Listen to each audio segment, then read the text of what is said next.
Bom, boa noite aí, pessoal. Este aqui é o H55 que eu falei que tá com problema.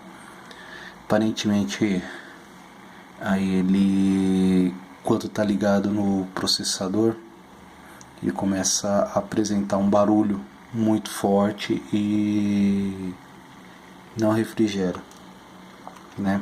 Eu inclusive tive que desligar e coloquei até um air cooler aqui na minha máquina, né? Esse barulho começou aí por volta de uns 1 a 2 semanas atrás. Eu notei que o processador estava esquentando muito e acabei fazendo a substituição.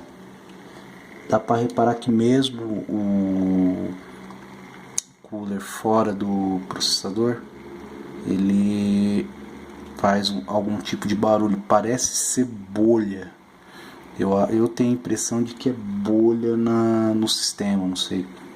Pode ter criado bolha aí dentro de ar e talvez seja por isso que não está circulando a água, fazendo esses barulhos meio estranhos.